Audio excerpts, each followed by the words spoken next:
Stop waiting to feel ready. Stop waiting for motivation. Stop waiting for the right moment. Because here's a truth that quietly controls most lives. Nothing changes until you move. Not when you think about it. Not when you plan it. Not when you promise yourself you'll start tomorrow. Change begins the moment you force yourself to take the first step. Even when you don't feel like it. This story is about that moment. The moment you stop waiting and start moving. Most people don't feel stuck because they're incapable. That's the lie they end up believing, but it's not where the problem actually starts. When someone feels stuck, they often assume something is wrong with them. That they're not disciplined enough. Not smart enough. Not strong enough. They look at others who seem to move forward and quietly compare themselves, wondering why it feels so hard just to begin. But the truth is, most people are far more capable than they give themselves credit for. They feel stuck because they're waiting for permission from their emotions. They're waiting to feel ready. They're waiting to feel motivated. They're waiting to feel confident. They're waiting for fear to disappear. And because none of those feelings arrive on schedule, they don't move. Inside their head, the conversation sounds reasonable. It sounds responsible. Almost mature. I'll start when I feel motivated. I'll take action when I feel confident. I'll move once the fear goes away. On the surface, these thoughts feel logical. Why start something difficult when you don't feel ready for it? Why push yourself when your energy is low? Why face fear when you could wait until it fades? So they wait. And waiting feels safe. Waiting doesn't risk failure. Waiting doesn't invite judgment. Waiting doesn't expose weakness. Waiting protects the ego. But waiting also has a hidden cost. Motivation is inconsistent. It comes in waves. Some days you wake up energized, full of ideas, convinced that today is the day everything changes. On those days, action feels easy. You imagine progress. You imagine success. You imagine a better version of yourself. And then motivation disappears. Not dramatically. Quietly. You wake up tired. The excitement is gone. The goal feels distant. The work feels heavy. Suddenly, the same actions that felt exciting yesterday feel exhausting today. If your movement depends on motivation, you only move on good days. And good days are unpredictable. Confidence comes after action. This is one of the most misunderstood truths. People believe confidence is a prerequisite. That confident people act because they're confident. But in reality, confidence is built through evidence. Through repetition. Through showing up even when you doubt yourself. You don't gain confidence before you start. You gain confidence by starting. By surviving the discomfort. By realizing you can handle more than you thought. But when you're stuck waiting to feel confident, you never gather that evidence. You stay in your head, imagining outcomes instead of creating them. And imagination without action often turns against you. Fear rarely disappears on its own. Fear doesn't fade in stillness. It grows there. When you avoid action, fear fills the space. It creates stories. It magnifies risk. It convinces you that the situation is bigger and scarier than it really is. The longer you wait, the heavier fear becomes. You replay worst-case scenarios. You imagine embarrassment. You imagine failure. You imagine being exposed. And because you haven't acted, you have nothing to counter those thoughts. No real-world proof that you can handle it. No experience to ground you. So fear stays. And because motivation doesn't arrive consistently, confidence never forms, and fear doesn't disappear, you stay still. Days pass. At first, it's barely noticeable. One day of procrastination turns into two. Two turns into a week. A week turns into a habit of delay. You tell yourself you'll start soon. After this busy period. After things calm down. After you feel better. Weeks pass. Life keeps moving. Other responsibilities fill the space. The goal you once felt excited about slowly loses emotional charge. It starts to feel less urgent. Less important. Almost optional. And because nothing dramatic is happening, it's easy to ignore. But the situation doesn't change. Not because it can't, but because no movement happens. This is the part that hurts the most when you finally notice it. You realize you've been thinking about change far longer than you've been working toward it. You've imagined progress more than you've practiced it. And that realization brings a quiet frustration. You're tired of feeling stuck. Tired of promising yourself you'll start. Tired of knowing you're capable of more. But you still don't move. Because stillness feels safe. Stillness doesn't demand effort. Stillness doesn't challenge identity. Stillness doesn't force you to confront uncertainty. In stillness, you can tell yourself stories. Stories about potential. Stories about timing. Stories about what you could do one day. Stillness allows hope without risk. But stillness quietly keeps you trapped. It traps you in your current identity. It traps you in familiar discomfort. It traps you in patterns that feel predictable. There's a strange comfort in being stuck. You know this version of yourself. You know what your days look like. You know what to expect. Even if you're unhappy, it's a familiar unhappiness. And familiarity feels safer than the unknown. Movement threatens that familiarity. Movement forces change. Movement exposes weakness.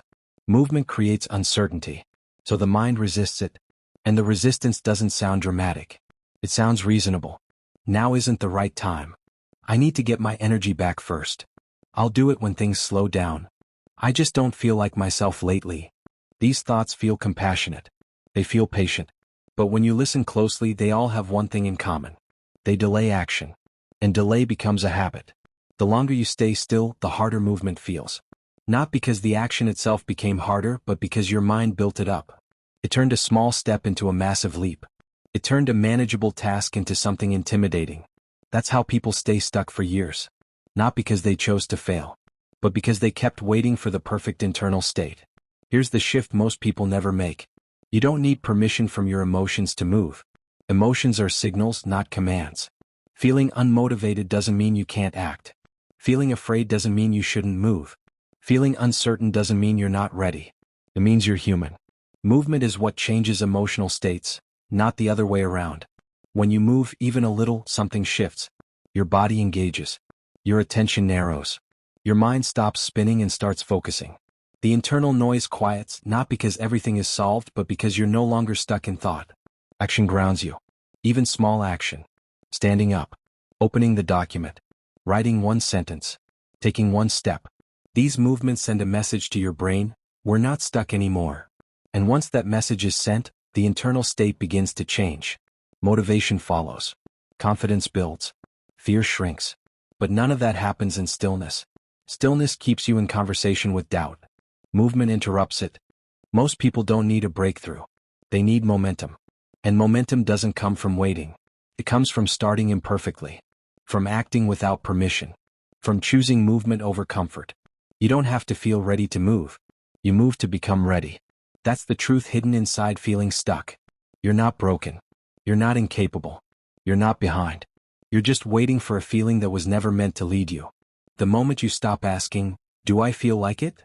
and start asking, "What is the smallest step I can take right now?" stillness breaks. And when stillness breaks, progress begins. Not fast. Not perfectly. But forward. And forward is all you ever needed. The biggest myth about action is the one almost everyone believes without questioning it. That action comes after motivation. That you're supposed to feel ready first. Excited first. Inspired first. That one day you'll wake up with energy, clarity, and confidence. And then you'll finally start. But that's not how it works. It never has been. Motivation does not come first. Action does. And this misunderstanding is the reason so many people stay stuck for years, waiting for a feeling that only appears after they move. Think about how most days actually begin. You wake up feeling neutral at best. Some days tired. Some days distracted. Some days heavy for reasons you can't fully explain. You don't wake up motivated to do hard things. You wake up human. And if motivation were truly required before action, nothing meaningful would ever get done. Motivation follows action, not the other way around.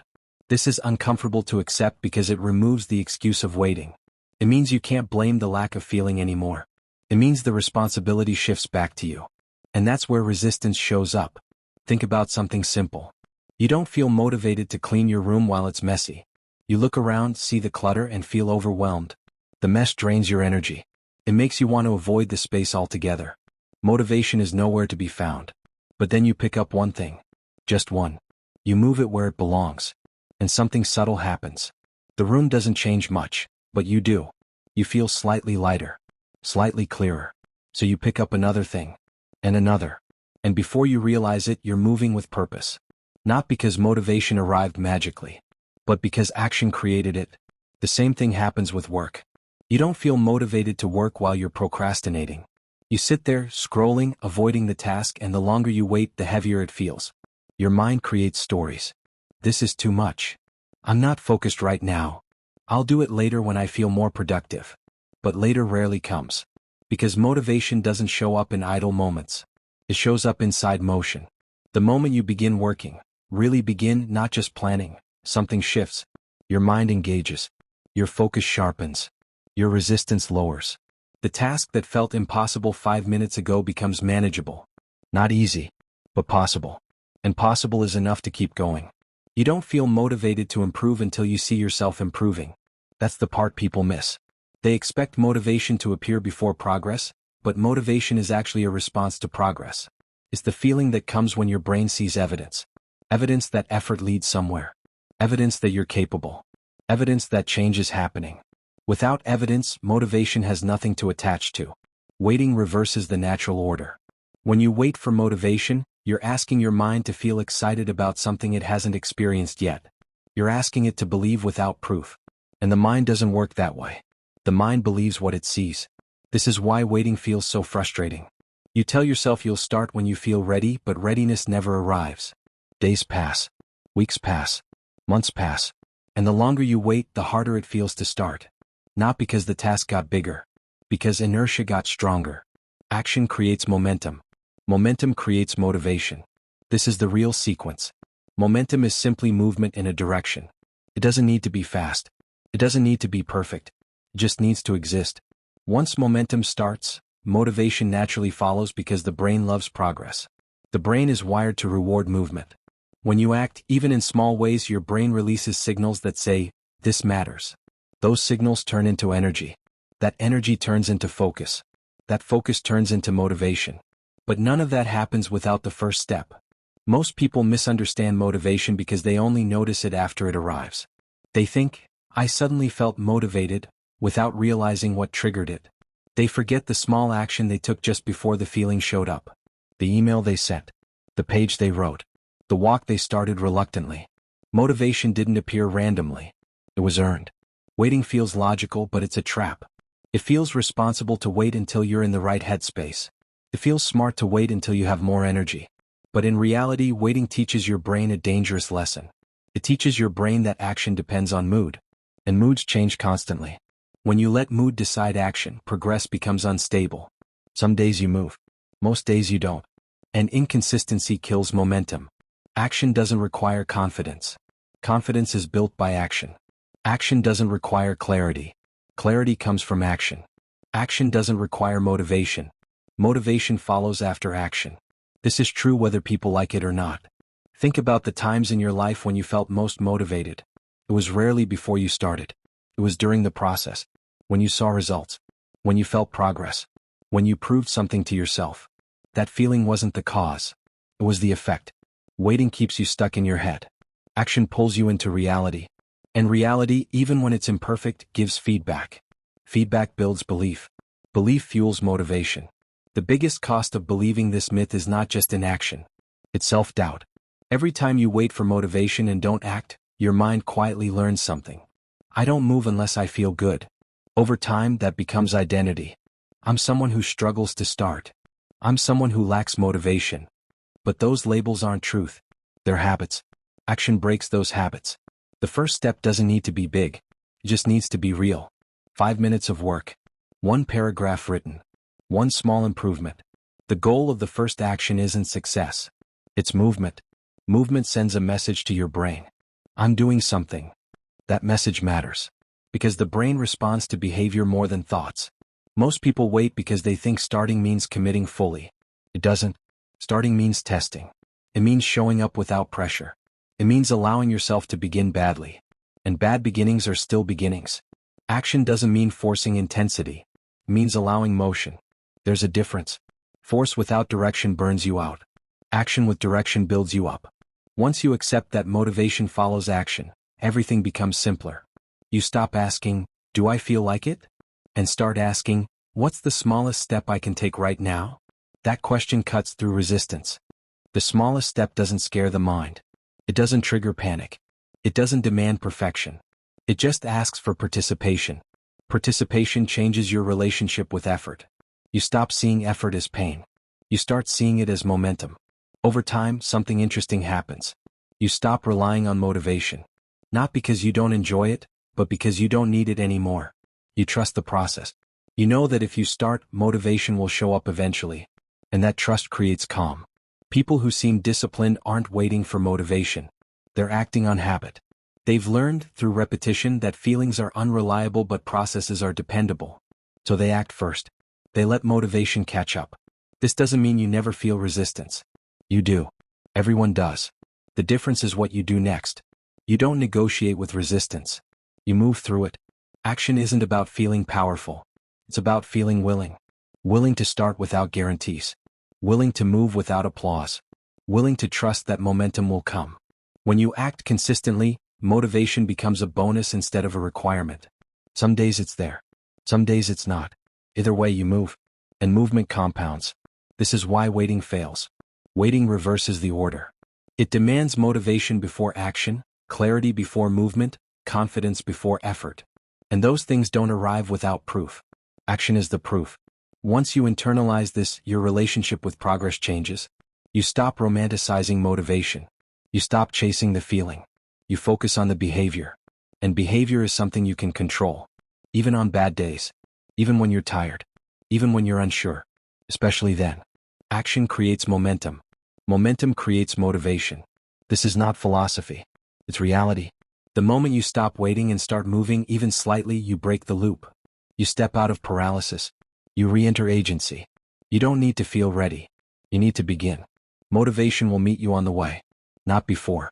Never before. Always after. Forcing yourself sounds harsh. The words alone make people uncomfortable. They imagine pressure, aggression, self-hate. They picture someone dragging themselves through life, miserable and exhausted, pushing without compassion. So they reject the idea immediately. I don't want to force myself. I want things to feel natural. I want to listen to my emotions. And that sounds healthy on the surface. But the truth is, most people don't actually understand what forcing yourself really means. Because forcing yourself does not mean punishment. It does not mean cruelty. It does not mean hating who you are. It means deciding in advance that emotions don't get to control your behavior.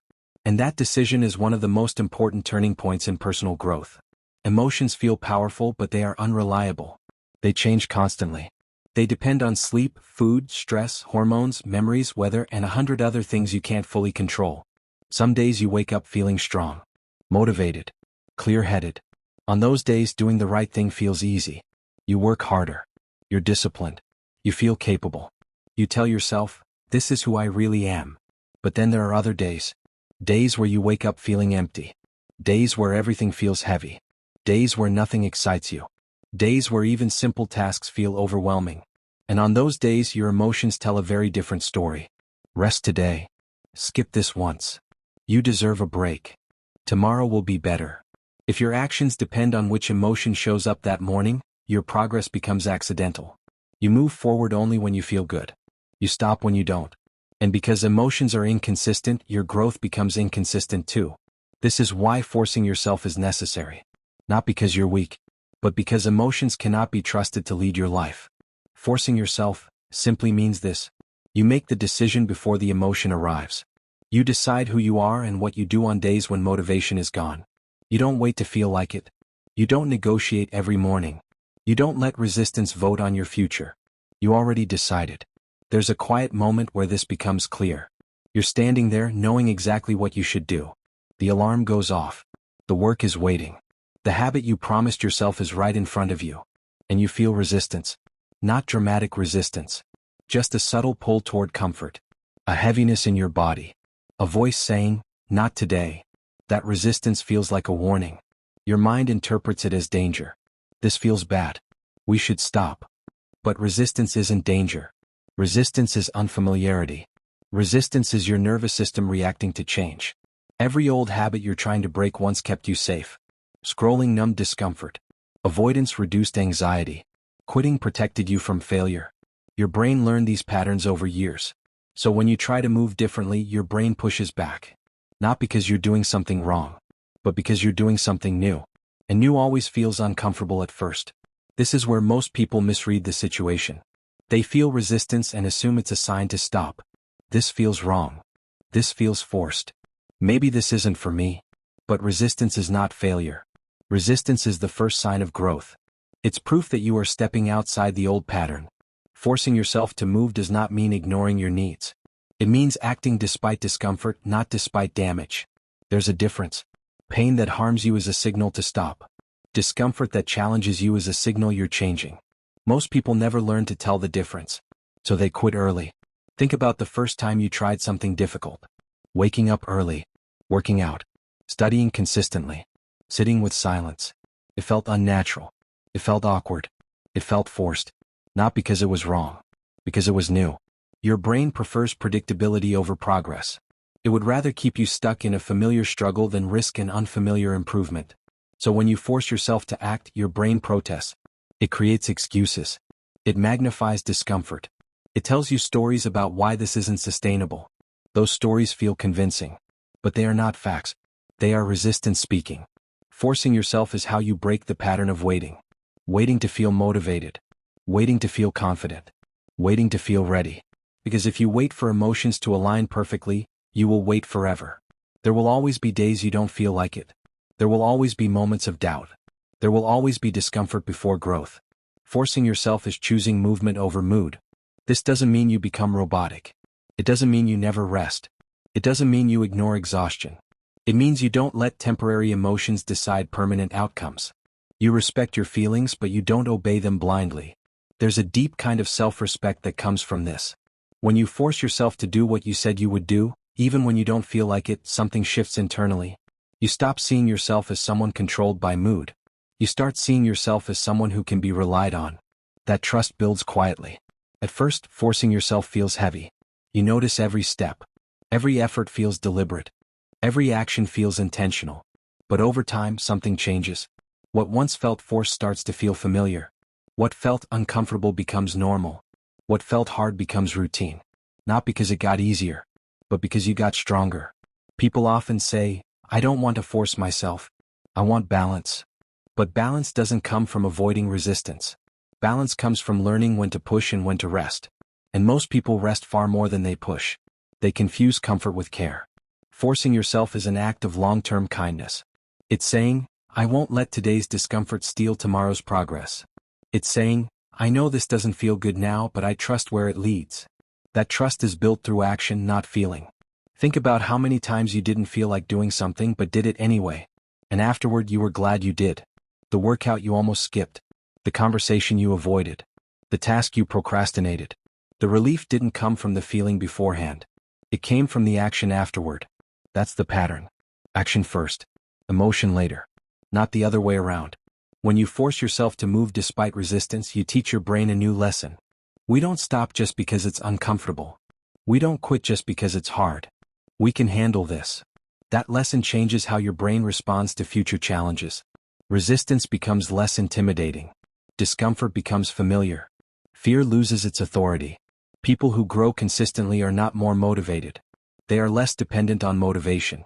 They don't ask, how do I feel today? They ask, what did I decide? And then they act accordingly. Forcing yourself doesn't mean being extreme. It often looks very simple.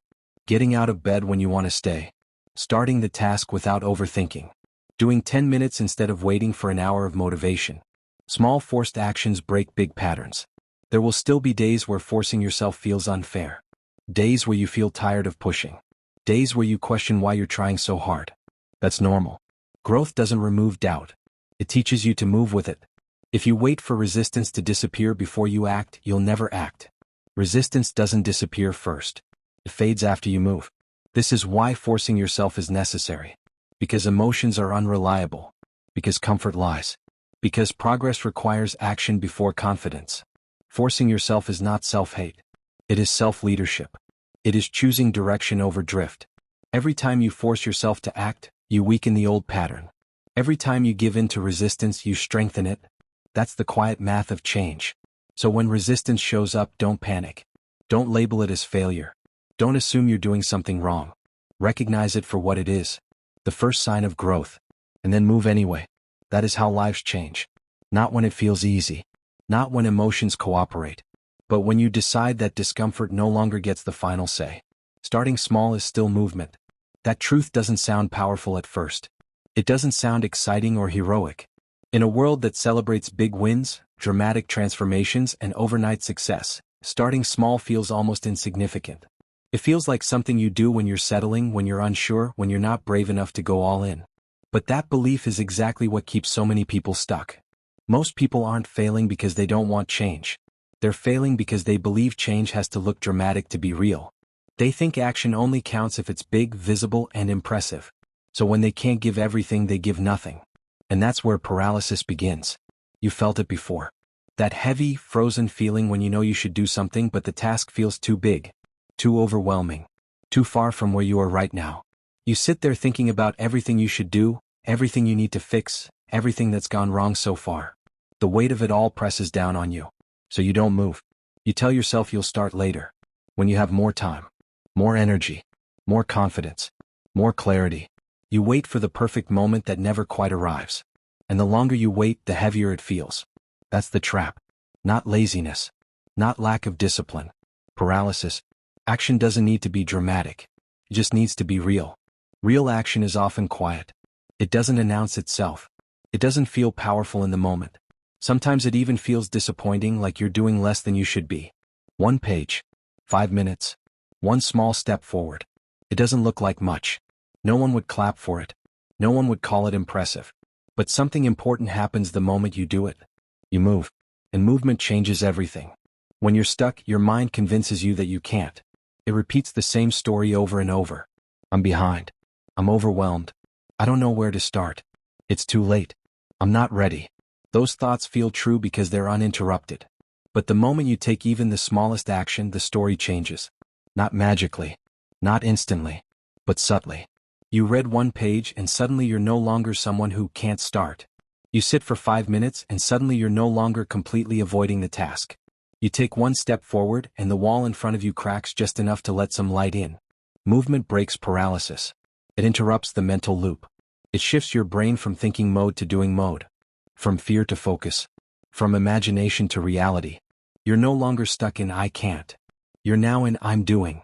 And that shift changes everything. You feel it in your body first. The tension eases slightly. The heaviness lifts just a bit. You're still tired. You're still unsure. But you're no longer frozen. That matters more than you realize.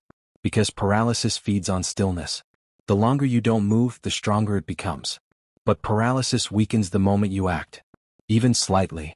You start to understand that momentum doesn't come from motivation. It comes from movement. You don't need to feel ready to begin. You need to begin to feel ready. Small actions are powerful because they're possible. On bad days, big plans feel impossible. But small actions still fit. 5 minutes fits into almost any day. 1 page fits into almost any schedule. 1 step fits even when energy is low. That's why starting small works. It lowers the barrier. It removes the excuse. It gives you a way in. And once you're in, something interesting happens. You don't always stop at 1 page. 5 minutes often becomes 10.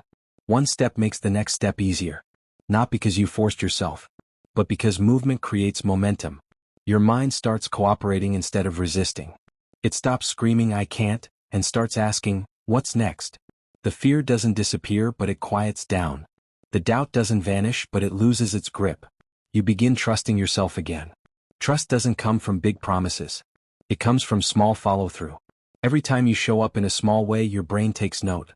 It learns that action is possible, even when conditions aren't perfect. That learning builds confidence quietly. Not loud confidence. Not the kind that needs proof. The kind that says, I can start even when it's hard. Small actions done consistently create big change. Not because each action is powerful on its own, but because consistency compounds. A single page doesn't change your life. But reading 1 page every day changes who you are. 5 minutes doesn't transform you overnight. But 5 minutes daily builds a habit that lasts. 1 step doesn't get you to the destination. But 1 step repeated becomes a journey. Consistency turns small into significant. This is the part most people underestimate. They think change comes from intensity. From doing everything at once. From pushing hard until something breaks. And often what breaks is them. Burnout doesn't come from doing too little. It comes from trying to do too much, too fast. Starting small protects you from that. It allows growth without collapse. Progress without pressure. Movement without fear. You stop asking yourself to be perfect. You stop demanding dramatic effort. You stop waiting for ideal conditions. You simply move. And that movement builds something deeper than results. It builds identity. You start seeing yourself differently. Not as someone who plans and postpones, but as someone who acts. Not as someone who waits for motivation, but as someone who moves anyway. That identity shift is subtle, but it's powerful. Because once you see yourself as someone who moves, even slightly, you stop fearing the start. The beginning no longer feels like a cliff. Feels like a step. And steps are manageable. There will still be days when you feel stuck. Days when even small actions feel heavy. Days when you doubt whether any of this is making a difference. Those days are normal. But on those days, starting small saves you. Because you don't need to solve everything. You don't need to feel inspired. You don't need to make dramatic progress. You just need to move. Even a little. Especially a little. Because movement keeps you connected to yourself. Keeps the habit alive. It keeps the door open. Zero closes the door. Small action keeps it unlocked. And over time, those small moments of movement add up. Not all at once. Not in a way you can always see day to day. But one day you look back and realize you're no longer where you started. You're further than you thought. Not because you were extraordinary, but because you kept moving. Starting small didn't slow you down. It saved you. It taught you that progress doesn't require drama. It requires honesty. Real effort. Real movement. Even when it's imperfect. Action doesn't need to be dramatic. It just needs to be real. 1 page. 5 minutes. 1 step forward. That's enough to break paralysis. Enough to shift your mind. Enough to change the story you tell yourself. And when the story changes from I can't to I'm doing, everything else follows. Because once you're doing, you're no longer stuck. You're moving. And small movements, done consistently, are how big change is quietly built. The action-first mindset sounds almost too simple when you first hear it, and maybe that's why so many people overlook it. You're used to thinking that something inside you has to change before your life can change. You're used to waiting for the right feeling, the right mood, the right level of confidence. You tell yourself you'll start when things make more sense, when you feel stronger, when the fear goes away. And while you're waiting, days pass quietly. Opportunities drift by. The version of you that could have grown stays frozen in place, not because you can't move, but because you keep waiting for permission from your own emotions. The truth is, you don't wait to feel ready. You move and readiness follows. Readiness is not a starting point. It's a result. It's something that shows up after you've already taken a few steps forward. But when you don't know that yet, readiness feels like a gatekeeper. It feels like something you need to earn before you're allowed to act. So you stay stuck in preparation mode. You think. You plan. You research. You imagine. And all of that feels productive, but deep down, you know it's not the same as doing. You've probably felt this before. That moment where you tell yourself, I just need a bit more clarity. You want to understand everything first. You want to see the full path. You want guarantees. And so you sit with your thoughts, turning the same ideas over and over in your head. At first, it feels responsible, careful, smart. But over time, it turns into overthinking. Your mind becomes crowded with possibilities and fears, and instead of clarity, you feel confusion. Instead of confidence, you feel doubt. The longer you wait, the heavier the decision feels. The action-first mindset breaks that cycle. It says you don't wait for clarity. You move and clarity appears. Clarity doesn't come from staring at a problem forever. It comes from interacting with reality. It comes from feedback. From experience. From seeing what actually happens when you take a step. When you act, even in a small way, information shows up. You learn what works. You learn what doesn't. You learn what needs adjusting. That learning is clarity. And you can't get it from thinking alone. There's a quiet fear underneath all this waiting. Fear of doing it wrong. Fear of looking foolish. Fear of failing publicly. Fear of proving your own doubts right. So you tell yourself you're waiting to be ready, but what you're really doing is protecting yourself from discomfort. And that's human. It makes sense. Your mind wants safety. It wants certainty. It wants control. But growth doesn't live in certainty. It lives in motion. You don't wait for confidence either. You move and confidence builds. This is one of the biggest misunderstandings people have. They think confident people act because they're confident. But most of the time it's the other way around. Confidence is built from evidence. From seeing yourself take action and survive it. From watching yourself handle discomfort and keep going. Every small action you take is a message to your brain, I can do this. And those messages add up. Slowly, quietly, confidence forms. Think about the first time you ever did something that now feels normal. At some point it probably felt scary. Speaking up. Starting a new job. Making a decision without approval. You weren't confident then. You were nervous. Maybe even shaking. But you did it anyway. And afterward something shifted. Not because the fear disappeared completely, but because you proved to yourself that fear didn't stop you. That proof stayed with you. That's how confidence is built. Not by waiting but by acting. The action-first mindset removes excuses because excuses feed on delay. When you wait, your mind has time to create reasons. Reasons why now isn't the right time. Reasons why you need more information. Reasons why someone else has it easier. Reasons why you're not quite ready yet. These excuses often sound logical. They don't sound like laziness. They sound like caution. But their effect is the same. They keep you in place. When you move first, excuses don't get room to grow. Action interrupts the mental noise. It cuts through the stories. You don't have time to argue with yourself when you're already doing the thing. And once you're in motion, something interesting happens. The fear you imagined feels smaller than the fear you expected. The task feels more manageable. The unknown becomes specific. And specific problems are always easier to solve than vague ones. Overthinking is seductive. Feels like control. Feels like you're being careful. But overthinking is often just fear wearing a smarter outfit. It keeps you busy without letting you progress. The action-first mindset replaces overthinking with execution. Execution doesn't have to be perfect. It doesn't have to be fast. It just has to be real. It's messy. It's imperfect. But it's honest. And honesty is what moves your life forward. There's a moment that happens when you finally act after a long period of thinking. It might be small. You send the message. You start the project. You show up. You take the first step.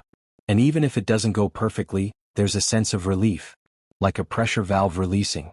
You're no longer stuck inside your head. You're in the real world now. Dealing with real feedback instead of imagined outcomes. That alone can feel empowering. Execution builds belief. This part is subtle but powerful. Belief is not something you force yourself to have. It's something that grows when your actions align with your intentions.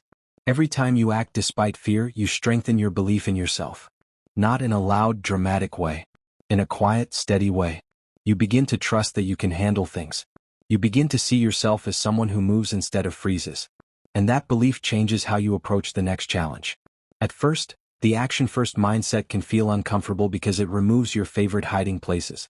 You can't hide behind planning forever. You can't hide behind someday. You can't hide behind waiting for the perfect moment. You have to face the discomfort of doing. But that discomfort is temporary. Regret lasts much longer. And the more you practice acting first, the less dramatic that discomfort feels. You start to notice that readiness shows up after you begin. Clarity shows up after you engage. Confidence shows up after you take risks. And belief shows up after you execute. The order matters. When you try to reverse it, you stay stuck. When you follow it, you move. This mindset doesn't mean you never think or plan. It means you don't confuse thinking with progress. It means planning supports action instead of replacing it. It means you're willing to start before everything feels settled inside you. Because things rarely feel settled before action. They settle because of action. There will still be days where fear shows up. Days where doubt whispers. Days where you feel uncertain. The action-first mindset doesn't eliminate those days. It changes how you respond to them. Instead of asking, "Do I feel ready?" you ask, "What's the next small action?" Instead of asking, "What if this goes wrong?" you ask, "What can I learn from this?" Those questions pull you forward instead of keeping you stuck. Over time, this becomes part of your identity. You become someone who moves. Someone who doesn't wait forever. Someone who trusts action more than mood. And that identity carries you through moments when motivation is low. You don't need to feel inspired to act. You act and inspiration sometimes follows. And even when it doesn't, progress still happens. Execution doesn't always feel exciting. Sometimes it feels boring. Sometimes it feels uncomfortable. Sometimes it feels anticlimactic. But it's honest work. And honest work builds a life you can respect. It builds momentum. It builds self-trust. It builds a future that isn't based on hope alone, but on evidence. The action-first mindset is simple, but it's not easy. It asks you to stop negotiating with fear and start moving with it. It asks you to accept imperfection. It asks you to be willing to look foolish sometimes. But in return, it gives you something far more valuable than comfort. It gives you progress. You don't wait to feel ready. You move and readiness follows. You don't wait for clarity. You move and clarity appears. You don't wait for confidence. You move and confidence builds. This mindset removes excuses, replaces overthinking with execution, and execution builds belief. And belief, once it's built on action, is unshakable. Motivation feels powerful when it's present. It arrives like a wave. Suddenly you feel ready, energized, certain. You imagine a better version of yourself, and for a moment, it feels close enough to touch. You make plans. You promise yourself things will be different this time. You tell yourself, I'm ready now. And in that moment, it's true. Motivation is emotional. It's tied to how you feel right now. It's influenced by inspiration, mood, environment, and hope. When motivation is high, effort feels light. Hard things feel manageable. Discipline doesn't even seem necessary because desire is doing the work for you. But motivation is fragile. It fades quietly. It slips away on tired days, on stressful days, on days when life doesn't cooperate. One bad night of sleep, one unexpected problem, one emotional hit, and suddenly the fire is gone. And when motivation disappears, most people stop. Not because they don't care. Not because they're lazy. But because they built everything on a feeling. That's where discipline enters. Discipline is structural. It isn't tied to emotion. It doesn't depend on excitement or inspiration. It doesn't ask how motivated you feel today. It asks a different question entirely. What needs to be done? Discipline doesn't argue. It doesn't negotiate. It doesn't wait for the perfect mood. It exists whether you're tired or energized, confident or doubtful, inspired or empty. That's why discipline shows up when motivation disappears. There are days when you wake up and feel nothing. No excitement. No drive. No emotional pull toward your goals. In the past, those days stopped you. You tell yourself tomorrow would be better. You'd wait for motivation to return. Discipline doesn't wait. It shows up anyway. Not loudly. Not aggressively. Quietly. Almost mechanically. You move through the steps you already decided on. You don't need to feel inspired to act. You just need to follow the structure you built when you were clear-headed. At first, this feels uncomfortable. Acting without motivation feels unnatural. You expect effort to come with emotion. You expect to feel ready before you begin. But discipline flips that order. You begin first. The feeling comes later if it comes at all. And something surprising happens. You realize you don't need motivation to move forward. You need systems. You need routines. You need decisions already made. Discipline doesn't ask how you feel because feelings change too quickly to build a life on. It asks what needs to be done because action is stable. Action is reliable. Action moves you forward even when emotions are unpredictable. This is where most people misunderstand discipline. They think discipline is harsh, rigid, punishing, like forcing yourself through pain. But real discipline is calm, neutral, almost boring. It doesn't dramatize effort. It simply removes choice from moments where choice becomes a trap. When discipline is in place, you don't wake up asking yourself whether you'll show up. You already decided. The debate is gone.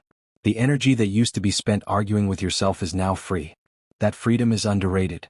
Because internal negotiation is exhausting. Every should I or shouldn't I drains mental energy. Discipline ends that conversation. It replaces uncertainty with structure. Over time, discipline stops feeling like effort and starts feeling like identity.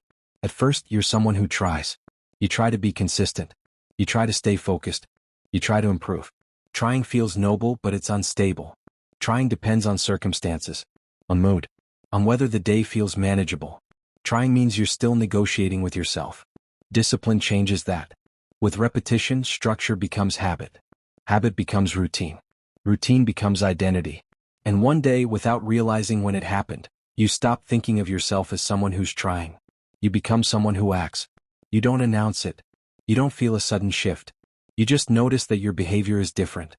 You show up more often. You quit less easily. You recover faster from setbacks. You don't rely on emotional highs anymore. You rely on who you are becoming. This identity shift is quiet but powerful. When discipline becomes identity, you don't need motivation to prove anything. You don't need excitement to move forward. You don't need validation to keep going. You trust yourself because you've watched yourself act consistently, even when it was uncomfortable. That trust changes everything. You stop seeing discipline as something you force yourself to do. You see it as something that supports you, holds you steady, keeps you moving when emotions are unreliable. Motivation still comes sometimes. And when it does, it's a bonus. It adds energy. It makes the work feel lighter. But it's no longer the foundation. Discipline is. And discipline doesn't collapse when life gets hard. It holds. On bad days. On boring days. On days when progress feels invisible. Those days are where discipline matters most. Not the days when everything feels aligned, but the days when nothing does. The days when showing up feels pointless. The days when quitting feels reasonable. Discipline doesn't argue with those thoughts. It doesn't try to convince you with emotion. It simply moves. One step. One action. One decision. And that consistency compounds. Slowly, quietly, without drama. You don't change because of massive effort. You change because you stop depending on feelings to decide your actions. You built structure instead of waiting for emotion. You acted even when motivation disappeared. That's why discipline beats motivation. Motivation starts fires. Discipline builds foundations. Motivation is loud. Discipline is steady. Motivation feels good. Discipline lasts. And over time, discipline reshapes how you see yourself. You no longer ask, "Do I feel like it?" You ask, "What's next?" You don't wait for permission from your emotions. You move with intention. You stop being someone who tries and become someone who acts. Not perfectly, not endlessly, but consistently. And that consistency becomes your strength. Fear shrinks when you move, but most people don't realize this because they spend too much time standing still. Fear loves stillness. It feeds on hesitation. It grows louder when nothing changes. The longer you wait, the more space fear takes up in your mind. It fills the silence with worst-case scenarios, imagined failures, and questions that never lead anywhere useful. I learned this slowly through experience, not advice. For a long time, fear felt like something solid, heavy, unavoidable. It sat on my chest whenever I thought about starting something new. It whispered reasons to wait. It convinced me that I needed more time, more clarity, more confidence. And I listened. I waited. I thought. I planned. I overplanned. And the longer I stayed still, the stronger fear became. At first, fear felt like concern. It sounded reasonable. What if this doesn't work? What if you're not ready? What if you embarrass yourself? Those thoughts felt protective, like my mind was trying to keep me safe. But safety slowly turned into a cage. The more I waited, the harder it felt to take even the smallest step. Fear didn't stay the same size. It grew. Stillness gives fear too much time to talk. I remember days when I wanted to start something simple. Not a huge leap. Just one action. But instead of moving, I sat there thinking about it. I imagined everything that could go wrong. I imagined how people might react. I imagined how it would feel to fail. Each imagined outcome added weight. By the end of the day, the task felt impossible, even though it hadn't changed at all. That's the trap. Fear grows in your head, not in reality. The longer you wait, the bigger fear becomes. It doesn't stay proportional to the task. It exaggerates. It distorts. What started as a small step turns into a mountain in your mind. And then you start believing the mountain is real. I used to think I was avoiding action because I lacked motivation. But that wasn't true. I wanted progress badly. What I lacked was motion. And without motion, fear was in control. What I didn't understand then is that fear cannot survive motion. Fear needs you to pause. It needs you to hesitate. It needs you to stay in your head. The moment you move, something shifts. The fear doesn't instantly disappear, but it loses its authority. It stops feeling like a command and starts feeling like background noise. The first time I noticed this, it surprised me. There was a moment when I finally acted, not because I felt brave, but because I was tired of feeling stuck. I didn't feel confident. My hands were shaky. My thoughts were loud. But I moved anyway. I took one step, then another. And something unexpected happened. The fear didn't vanish, but it softened. It wasn't shouting anymore. It was still there, but it wasn't in charge. That's when I realized something important. Fear feels powerful when you're imagining. It feels weaker when you're doing. When you act, fear loses control. Action forces your attention outward. Instead of looping inside your head, your focus shifts to the present moment. What needs to be done now? What's in front of you? Fear doesn't like that. It thrives on imagined futures, not real-time effort. When you move, doubt weakens.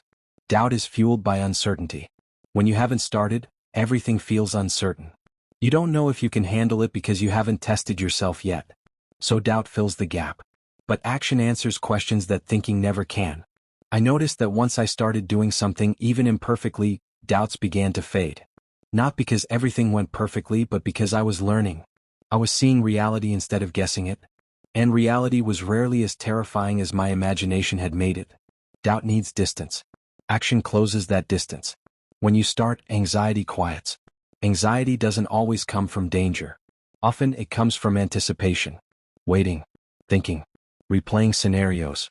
The moment you start, your body and mind shift into problem-solving mode. You don't have time to panic about everything at once. You deal with one thing at a time. I remember feeling anxious for days about a task that took less than an hour to actually do. The anxiety was heavy, constant, exhausting. But once I finally started, something changed. My breathing slowed. My thoughts became clearer. I wasn't calm, but I was focused. And focus is stronger than anxiety. Not because fear disappears, but because action proves you can handle it. This is the part most people misunderstand. They think confident people don't feel fear. They think brave people act because they're fearless. But that's not how it works. Confidence is built after action, not before it. Fear doesn't go away first. You move first. Every time you act while afraid, you send yourself a powerful message. You tell your mind, I can handle discomfort. You show yourself that fear is not a stop sign. It's just a sensation. Uncomfortable, yes, but not dangerous. Over time, this changes your relationship with fear. Instead of asking, how do I get rid of fear? You start asking, can I move even with fear present? And the answer, more often than not, is yes. I started noticing patterns in my own life. The things I feared most were the things I hadn't started. The things I was already doing, even if they were challenging, didn't scare me the same way. They demanded effort, not fear. Fear was strongest before the first step. Once I accepted that, movement became my response to fear. Not forceful, not dramatic. Just movement. Small steps. Imperfect steps. Enough to break the stillness. There were days when I didn't feel ready at all. Days when fear was loud. Days when doubt tried to convince me to wait, just a little longer. But I learned that waiting never made fear smaller. It only made it smarter. Better at convincing me to stay where I was. So I started moving anyway. Sometimes the movement was tiny. Sending a message. Opening a document. Showing up for 10 minutes instead of an hour. But even that small motion changed the energy. Fear lost its grip. It didn't disappear, but it stopped expanding. I began to trust this process.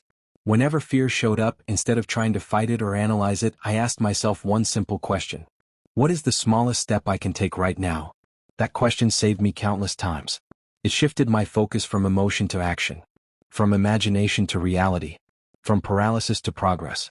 The more I moved, the more evidence I collected. Evidence that I could survive discomfort. Evidence that I could adjust when things went wrong. Evidence that fear had exaggerated its power. That evidence built confidence slowly, quietly, honestly. Stillness used to feel safe. Now it felt dangerous. Because I understood something I hadn't before. Staying still doesn't protect you from fear. It gives fear more time to grow. Movement interrupts that growth. Life didn't suddenly become easy. Challenges didn't disappear. Fear still showed up, especially when something mattered. But fear stopped controlling my decisions. I stopped waiting for the perfect moment. I stopped waiting to feel fearless.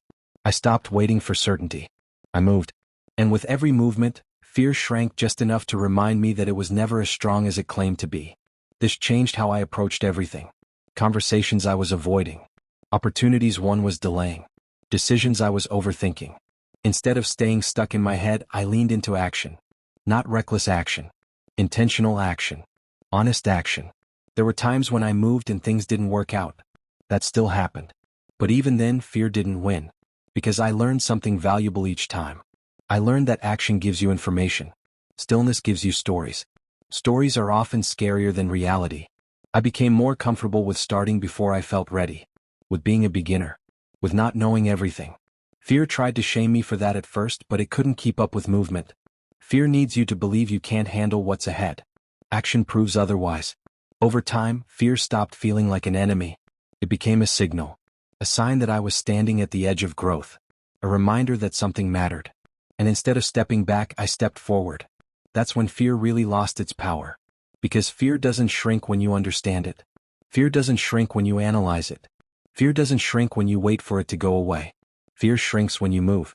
Every step forward, no matter how small, weakens fear's voice. Every action reminds you that you're capable of handling discomfort.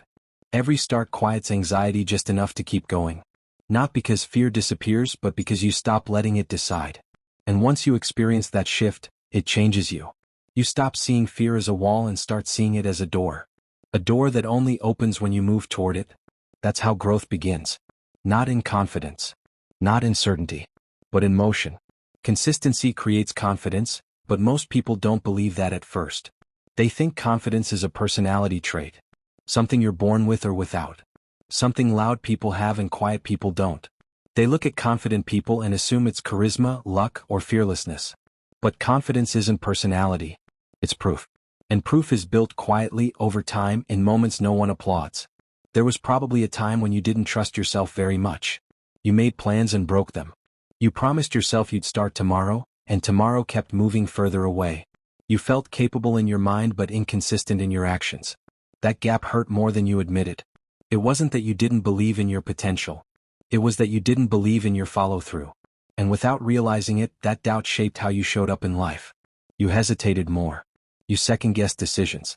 You waited for motivation instead of creating momentum. You didn't lack confidence. You lacked self-trust. Self-trust isn't built by thinking positive thoughts or telling yourself affirmations in the mirror. It's built when your actions start matching your words. And that only happens through consistency. At first, consistency feels uncomfortable, heavy, almost boring. There's nothing exciting about showing up on a random day when motivation is low and no one is watching. There's no rush, no instant reward. Just you and the decision to do what you said you would do. The first few times it feels forced. You have to argue with yourself. You negotiate. You look for reasons to delay. Your mind says, you can skip today. One day won't matter. And sometimes you listen. Sometimes you don't. But on the days you don't quit, something small but important happens. You finish the task. You close the laptop. You complete the workout. You do the uncomfortable thing. And there's a quiet moment afterward. No fireworks. No dramatic transformation. Just a thought that lands softly. I showed up. That thought stays with you longer than you expect. The next time you face resistance, you remember it. You remember that you didn't quit last time. You remember that discomfort didn't break you. You remember that doing the thing felt better than avoiding it. So you show up again. Not because you're suddenly confident, but because you're building evidence. Every time you show up when you don't feel like it, you make a deposit into self-trust. One action at a time. One decision at a time. Most people underestimate how powerful this is because it's invisible at first. No one else sees it. Even you might not notice it right away. But slowly the way you talk to yourself changes. You stop saying, I'll try. You start saying, I'll do it. Not loudly. Not dramatically. Just honestly. Consistency begins to shape your identity. You're no longer someone who hopes to be disciplined. You're someone who shows up even when it's inconvenient. That's when confidence starts to grow. Not the loud kind that needs attention. Not the fake kind that hides insecurity. The real kind. The kind that comes from knowing you can rely on yourself. You trust yourself to follow through. You trust yourself to handle discomfort. You trust yourself to keep going when things get hard. That trust changes everything. You stop overthinking decisions because you trust your ability to adjust. You stop fearing failure as much because you know you won't quit at the first setback. You stop needing external validation because you already have internal proof. Confidence becomes calm. You walk differently. Not faster, not slower, just steadier. You speak with more clarity. You don't rush to explain yourself. You don't feel the need to prove your worth. Because deep down, you know what you're capable of. And that knowing didn't come from motivation. It came from consistency. There are still days when you don't feel confident. That never completely disappears. Confidence isn't the absence of doubt. It's the ability to move forward despite it. Some days you still feel tired. Some days you still feel unsure. Some days your mind still tells you to quit. But now those thoughts don't control you. Because you've shown yourself again and again that feelings don't decide your actions. That's real power. Confidence built this way doesn't disappear under pressure. It doesn't crumble when someone criticizes you. It doesn't depend on compliments or approval. It's quiet, grounded, stable. You don't need to announce it. People feel it. They notice that you don't panic easily, that you don't overreact, that you don't chase validation, that you're comfortable standing alone when necessary. And you didn't become this way by trying to look confident. You became this way by keeping promises to yourself. That's why consistency matters more than intensity. Anyone can feel motivated for a day. Anyone can start strong. Anyone can talk about discipline. But consistency is what turns effort into identity. When you show up even when it's boring. When you show up even when no one notices. When you show up even when results are slow. You're telling yourself something important. I can trust me. And self-trust is the foundation of real confidence. Not loud. Not fake. Not dependent on anyone else. Real. The kind that stays with you in silence. The kind that doesn't need validation. The kind that carries you through hard days and uncertain moments. Confidence isn't something you find. It's something you build. And you build it one consistent action at a time. Most people don't fail because the method doesn't work. That's the part that hurts to admit. They fail because they stop before momentum arrives. They quit in the uncomfortable phase, right before things start moving. Action compounds quietly. And one day, progress becomes visible. But only if you keep moving. At the beginning, everything feels uncertain. You start with hope, maybe even excitement. You imagine how your life might look if this works. You picture the version of yourself who stayed consistent, who followed through, who didn't quit this time. That image feels motivating. It gives you energy. It pushes you to take the first steps. And those first steps feel meaningful. You show up. You take action. You feel proud for finally starting. There's a sense of momentum, even if it's fragile. You tell yourself this time is different. This time you're serious. But then reality settles in. The novelty fades. The work starts feeling repetitive. The results don't show up the way you expected. Days pass, then weeks, and nothing dramatic changes. You're doing the right things, but it doesn't feel like anything is happening. That's when discomfort enters. Not loud discomfort. Quiet discomfort. The kind that sits in your chest and makes you question yourself. The kind that whispers doubts when you're alone. The kind that makes you wonder if you're wasting time. You start asking yourself hard questions. Is this even working? Am I doing it wrong? Am I cut out for this? Why does it seem easier for others? These questions don't mean you're failing. They mean you're in the middle. But most people don't recognize the middle for what it is. They mistake discomfort for a sign to stop. Momentum hasn't arrived yet, so they assume it never will. This is the phase where most people quit. Not because the process is wrong. Not because the goal is impossible. But because progress is still invisible, and invisibility feels discouraging. Humans are wired for feedback. We want signs. Proof. Validation. We want to know that our effort matters. When effort goes unanswered, the mind starts looking for an exit. Stopping offers immediate relief. When you quit, the pressure disappears. The responsibility lifts. The voice in your head quiets down for a moment. You no longer have to wake up early. You no longer have to push yourself. You no longer have to face uncertainty. That relief feels good. But it comes at a cost most people don't feel right away. At first, quitting feels like rest. Like choosing peace. Like being kind to yourself. But over time, something else creeps in. A subtle dissatisfaction. A lingering thought that comes back when you least expect it. You see someone else doing what you quit. You hear about someone who stayed consistent. You catch yourself wondering how far you could have gone if you hadn't stopped. That's when regret begins to form. Regret isn't loud at first. It's quiet. It shows up in passing thoughts. In comparisons. In moments of self-doubt. It grows slowly, fed by time. The uncomfortable truth is that most people quit right before momentum arrives. Momentum doesn't come early. It doesn't show up when you're excited. It shows up after repetition. After frustration. After boredom. After doubt. Momentum is earned, not given. At the start, every action feels heavy. You have to force yourself. You rely on discipline because motivation isn't reliable. Each step feels like pushing against resistance. But something shifts if you stay long enough. The resistance lessens. The routine becomes familiar. The effort feels lighter. Not because the work changed, but because you did. Action compounds quietly. That's the part no one sees. Each small effort stacks on top of the last. Skills sharpen. Confidence builds. Systems form. What once took intense focus becomes second nature. But this compounding phase is invisible while it's happening. From the outside it looks like nothing. From the inside it feels slow. And because humans struggle with delayed rewards, many people abandon the process before it pays off. Think about learning anything new. At first it's awkward. You're slow. You make mistakes. You feel behind. That discomfort is part of growth, but it's also the point where many people decide they're not good at it. They say things like, "I'm just not built for this." Or, "Maybe this isn't my thing." What they really mean is, "I don't like how this feels yet." But nothing meaningful feels good in the beginning. Strength training hurts before it strengthens. Learning challenges you before it clicks. Discipline feels restrictive before it feels freeing. The uncomfortable phase is not a sign of failure. It's a sign that something new is forming. Momentum arrives quietly. One day you notice you don't have to push yourself as hard. You just start. You don't overthink as much. You recover faster after bad days. You feel a little more capable than you did before. The changes are subtle at first.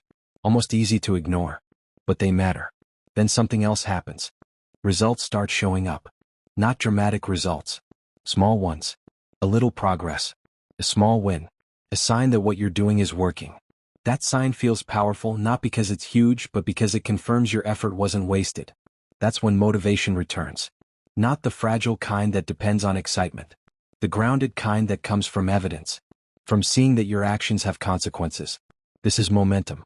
Momentum doesn't feel like a sudden explosion. Feels like movement finally matching effort. Like things starting to flow instead of resist. Like progress accelerating without requiring more force. But here's the part most people miss. Momentum only comes if you keep moving. If you stop during the uncomfortable phase, you never reach it. You reset the process. You start over somewhere else, chasing a new method, a new plan, a new idea. And the cycle repeats. Excitement. Discomfort. Quitting. Over and over. This is why so many people feel stuck. Not because they're lazy. Not because they lack ability. But because they never stay in one place long enough for momentum to build. They keep starting. They rarely continue. Continuing is harder than starting. Starting feels hopeful. Continuing feels demanding. Continuing requires patience when results are delayed. But continuing is where change actually happens. Action compounds quietly whether you notice it or not. Each day you show up, you add a layer. Each time you don't quit, you reinforce an identity. You become someone who follows through. That identity is powerful. Once you see yourself as someone who keeps moving, even when it's uncomfortable, you stop panicking when things feel hard. You don't immediately assume something is wrong. You understand that discomfort is part of the process. You stop asking, why is this so hard? And start asking, how can I keep going? That shift changes everything. One day, progress becomes visible. Others notice it before you do. They say things like, you've changed. Or you're really consistent. Or you're doing well lately. From their perspective, it looks sudden. From yours, it feels earned. You remember the days where nothing seemed to move. The days where quitting felt tempting. The days where you kept going anyway. Those days didn't feel special at the time. But they were the most important ones. Most people quit too early because they underestimate how long it takes for effort to show results. They expect change to be linear. They expect steady progress. But growth is uneven. It comes in waves. Long plateaus followed by sudden jumps. If you quit during the plateau, you never experience the jump. This is true in fitness, in learning, in business, in personal growth, in mental strength. The pattern doesn't change. The people who succeed aren't the ones who never struggle. They're the ones who don't let struggle convince them to stop. They keep moving when progress is invisible. They trust the process even when confidence is low. They understand that action repeated over time creates outcomes. Most people never find out what would have happened if they had stayed. They live with the assumption that it wouldn't have worked anyway. That belief protects them from regret in the short term, but it quietly limits their future. Because deep down they know they didn't quit because it was impossible. They quit because it was uncomfortable. The uncomfortable phase doesn't last forever. That's the lie discomfort tells you. It feels endless while you're inside it, but it isn't. It changes as you change.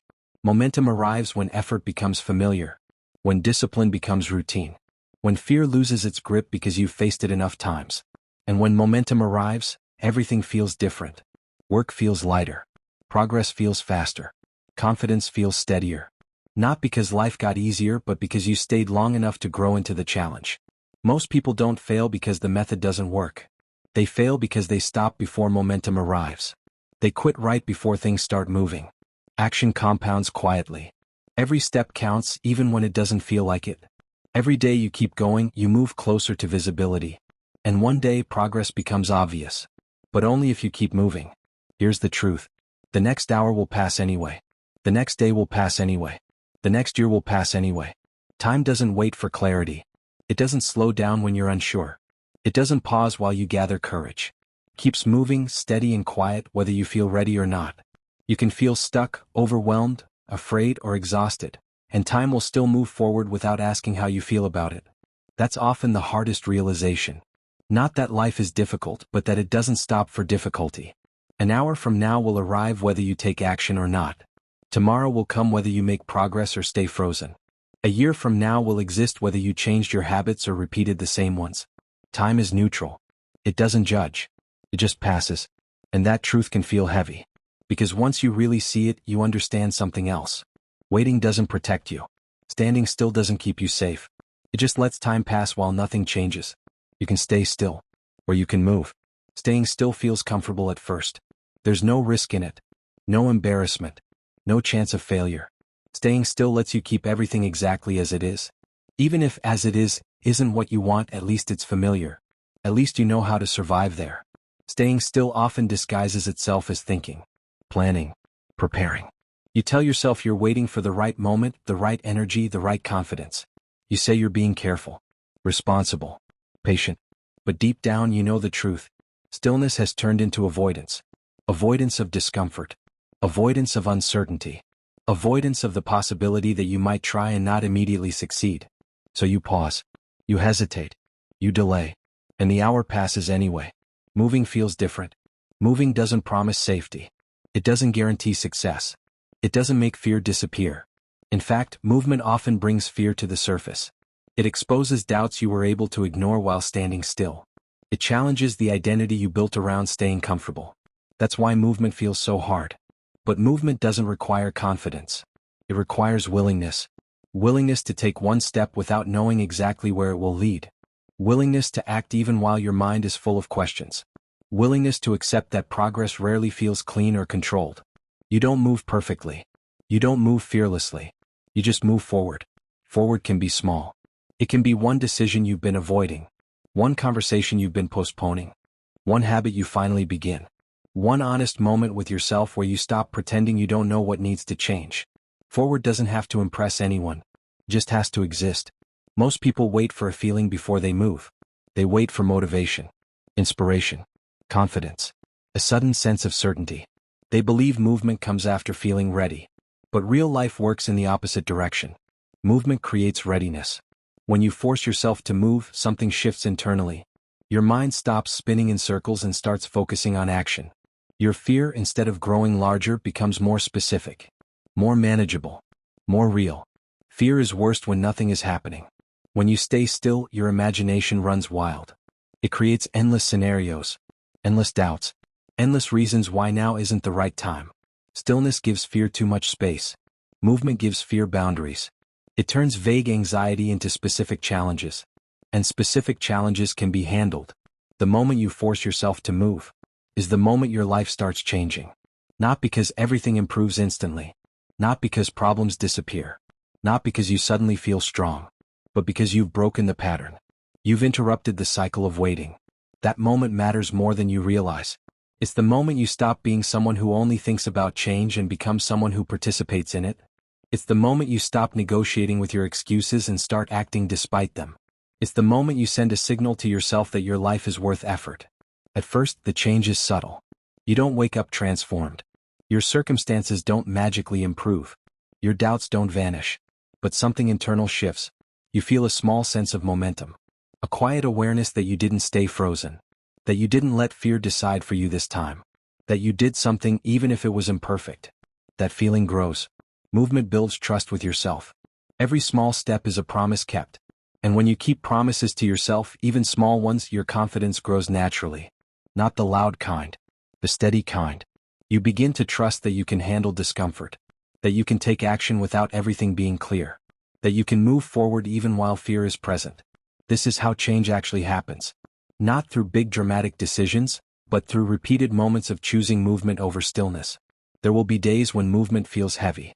When progress feels slow. When you question whether any of this is worth it. On those days, stillness will call to you again. It will offer rest disguised as avoidance.